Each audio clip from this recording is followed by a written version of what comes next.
Assalamualaikum warahmatullahi wabarakatuh. Perkenalkan, nama saya Marsandah Afifah Furqon dengan NIM 2005067 dari kelas 1F PGSD Universitas Pendidikan Indonesia, Kampus Daerah Sumedang. Di sini saya akan menjelaskan tentang pendidikan seni tari di SD. Pertama, saya akan menjelaskan tentang apa sih seni tari itu. Jadi, seni tari adalah ungkapan perasaan jiwa seseorang yang disajikan dengan bentuk dan gerakan tubuh seseorang. Unsur utama tari adalah gerak. Gerak tari adalah serangkaian gerakan indah dari anggota tubuh yang dapat dinikmati oleh orang lain. Gerak tari diperagakan berdasarkan ruang, waktu, dan tenaga. Gerak tari selalu melibatkan unsur anggota tubuh manusia. Unsur-unsur anggota tubuh tersebut dalam membentuk gerak tari dapat berdiri sendiri ataupun bersambungan. Ada 3 jenis tari. Yang pertama adalah jenis tari menurut koreografi. Koreografi adalah suatu istilah yang digunakan untuk penyusun tari, sedangkan untuk menyebut orang yang menyusun tari adalah koreografer. Tari menurut koreografi dapat dibedakan menjadi tari rakyat, tari klasik, tari kreasi baru, dan tari modern. Yang kedua, ada jenis tari menurut fungsinya. Jika dilihat dari fungsinya, tari-tari di Indonesia dapat dibedakan menjadi tari upacara, tari hiburan, dan tari pertunjukan. Yang ketiga, jenis tari menurut tema atau isinya. Tari-tari yang berada di Indonesia apabila dilihat dari isi atau temanya dapat dibedakan menjadi tari pantomim, tari erotik, tari kepahlawanan, dan drama tari. Yang ketiga, ada unsur-unsur penunjang tari. Gerak, busana, dan perlengkapan tari yang lain seperti tata rias dan iringan merupakan unsur-unsur tari. Meskipun setiap unsur berbeda, tetapi semuanya merupakan satu kesatuan dalam sebuah karya tari. Setiap unsur mendukung penampilan suatu karya tari. Dengan demikian, pesan yang ingin disampaikan si pencipta dapat diterima dengan mudah oleh penonton karya tari tersebut.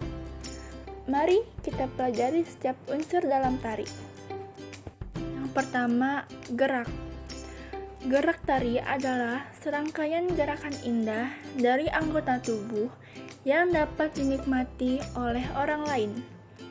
Gerak tari diperagakan berdasarkan ruang, waktu, dan tenaga.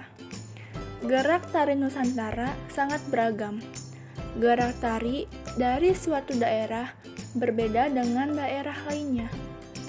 Gerak tari ada yang mempunyai arti tertentu, dan ada juga gerak yang hanya mementingkan keindahan. Gerak yang mempunyai arti disebut gerak maknawi. Sebaliknya, gerak yang hanya mementingkan keindahan disebut gerak murni. Yang kedua, ada busana tari. Busana tari adalah segala pakaian yang dipakai oleh penari pada saat mempertunjukkan suatu karya tari. Busana tari sebaiknya disesuaikan dengan bentuk tariannya. Misalnya, tata busana untuk tari kupu-kupu harus menyerupai kupu-kupu. Selain itu, busana tari juga harus enak dipandang dan tidak mengganggu gerak penari. Yang ketiga, ada tata rias tari. Tata rias tari adalah seni penggunaan alat-alat rias, yaitu seperti bedak, lipstik, pensil alis, dan lain-lain. Untuk mengangkat cerita yang diperankan dalam tari dan membedakan karakter tari, tata rias untuk tari yang berkarakter halus akan berbeda dengan tata rias untuk tari yang berkarakter lincah ataupun lucu. Yang keempat, ada iringan tari. Ada iringan tari yang berasal dari tubuh manusia. Ada juga iringan tari yang berasal dari berbagai alat musik ataupun benda yang dimainkan. Iringan tari yang berasal dari tubuh manusia, misalnya tepuk tangan, hentakan kaki, dan suara-suara dari mulut. Iringan tari yang menggunakan alat musik, ada yang berupa alat musik tradisional dan ada juga yang berupa alat musik modern. Yang kelima, ada tempat pertunjukan karya tari. Seni tari adalah salah satu cabang seni pertunjukan atau tontonan. Jelas bahwa karya seni tari membutuhkan ruangan atau tempat untuk mempertunjukkannya. Tempat pertunjukan tari disebut juga tempat pentas. Yang keenam, ada properti tari. Selain tata rias, tata busana, iringan, dan tempat pertunjukan, properti juga merupakan perlengkapan dalam suatu karya tari. Properti tari adalah alat yang digunakan oleh penari untuk melakukan gerakan tari. Pemakaian properti diusahakan jangan sampai mempersulit gerak penari. Yang ketujuh, ada ruang pentas. Ruang pentas adalah keseluruhan arena yang nampak dengan pembatasannya yang jelas, terutama adanya lantai. Ruang pentas dapat berupa pentas arena, panggung prosenium, dan panggung tapal kuda. Dan yang terakhir adalah tema.